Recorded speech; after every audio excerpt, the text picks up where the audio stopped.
What's going on, guys? Welcome back to another episode of Lockdown Coverage. If you guys are new to the channel, my name's Daniel. On today's episode, all I gotta say is, what the fuck?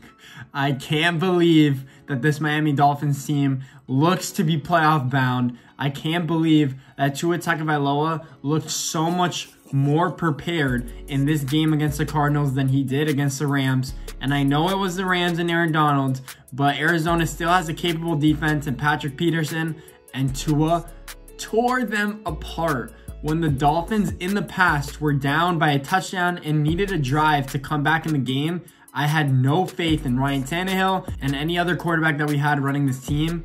But with Tua Tagovailoa, it just felt different. Like from the start, from the get-go, it felt different.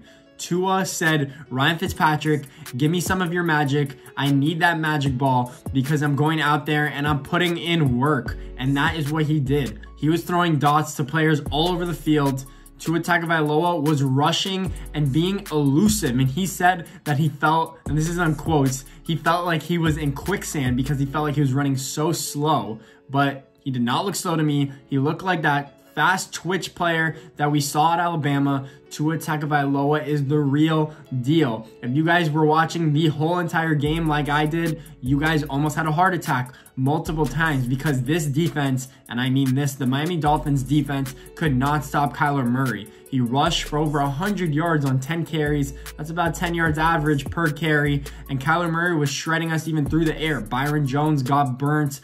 Xavier Howard had 5 or 6, what it felt like, pass interference calls against DeAndre Hopkins. So yes, he was limiting DeAndre Hopkins in receptions. He only had 3 for 30, but he did draw a lot of penalties and he still moved the ball on offense due to those penalties. And the key takeaways from this game is that the Dolphins defense needs to continue forcing turnovers, if you were to ask me, because we're not good against a rush. Our pass rush is just above average if I were to grade them. And yes, we have 2 high-paid cornerbacks in our secondary, but they did not perform to expectations yesterday. And yes, Byron Jones had an interception, but he let the tight end catch over him. And the Dolphins' schedule is very, very favorable. If I had to guess off the top of my head, we had the Chargers, the Bengals, the Broncos, and the Jets, not in order. Those are the next 4 teams that we will be playing. The Dolphins could easily go 3-1, 4-0 if we play to expectations. We definitely will be favored in all of those games. This defense does need to step up. We can't have Kyler Murray scoring down the field. And other than a Cliff Kingsbury stupid timeout that he took before half, in which we had a field goal, a 59-yard field goal, a 56-yard field goal, I'm sorry, and a goddamn 4th and 1 that the Cardinals couldn't convert either. They were in 3rd and 1 and 4th and 1 all game, and we couldn't stop them. And we knew that Kyler Murray was going to keep the ball on most of those handoff and read option plays, and we still could not stop him. That is how good Kyler Murray is. I think he is going to be a stud in the future.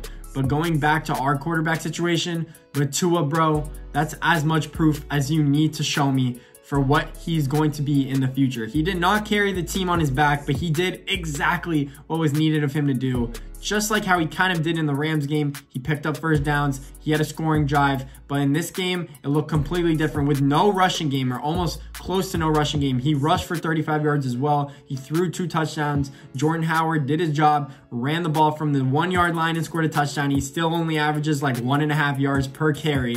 Our Dolphins running backs is really the key point on this offense. And our wide receivers, Preston Williams was balling out before injury. He went down early in the second quarter with an apparent foot injury after he scored a touchdown, or a knee injury, I'm sorry.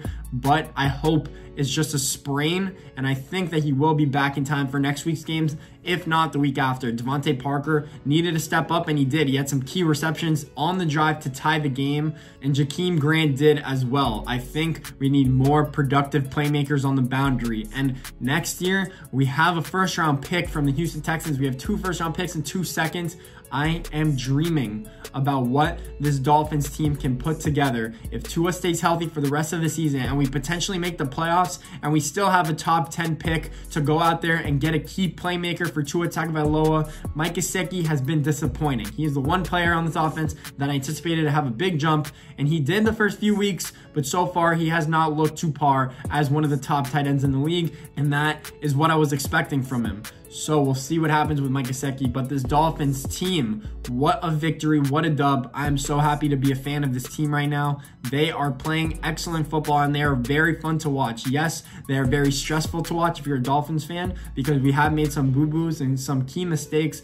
But for the most part, we put up key winning plays. And what was the difference in this game against Arizona? A strip sack fumble for a touchdown that Emmanuel Ogbah and Shaq Lawson combined to get, and field goals, making and missing field goals. And we have the best kicker in the league right now. Jason Sanders has hit 20 straight field goals, and I can't remember if it was dating back to last year, but I think it's a continuation of this year. He also has not missed an extra point.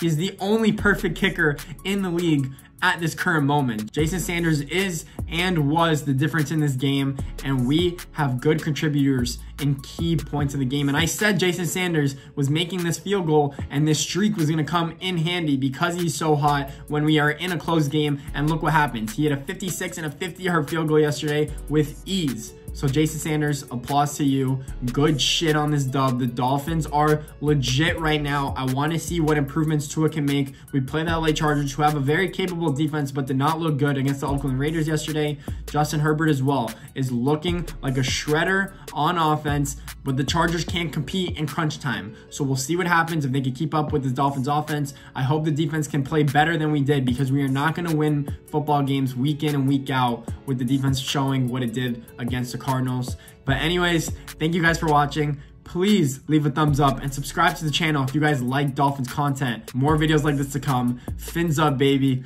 Let's go.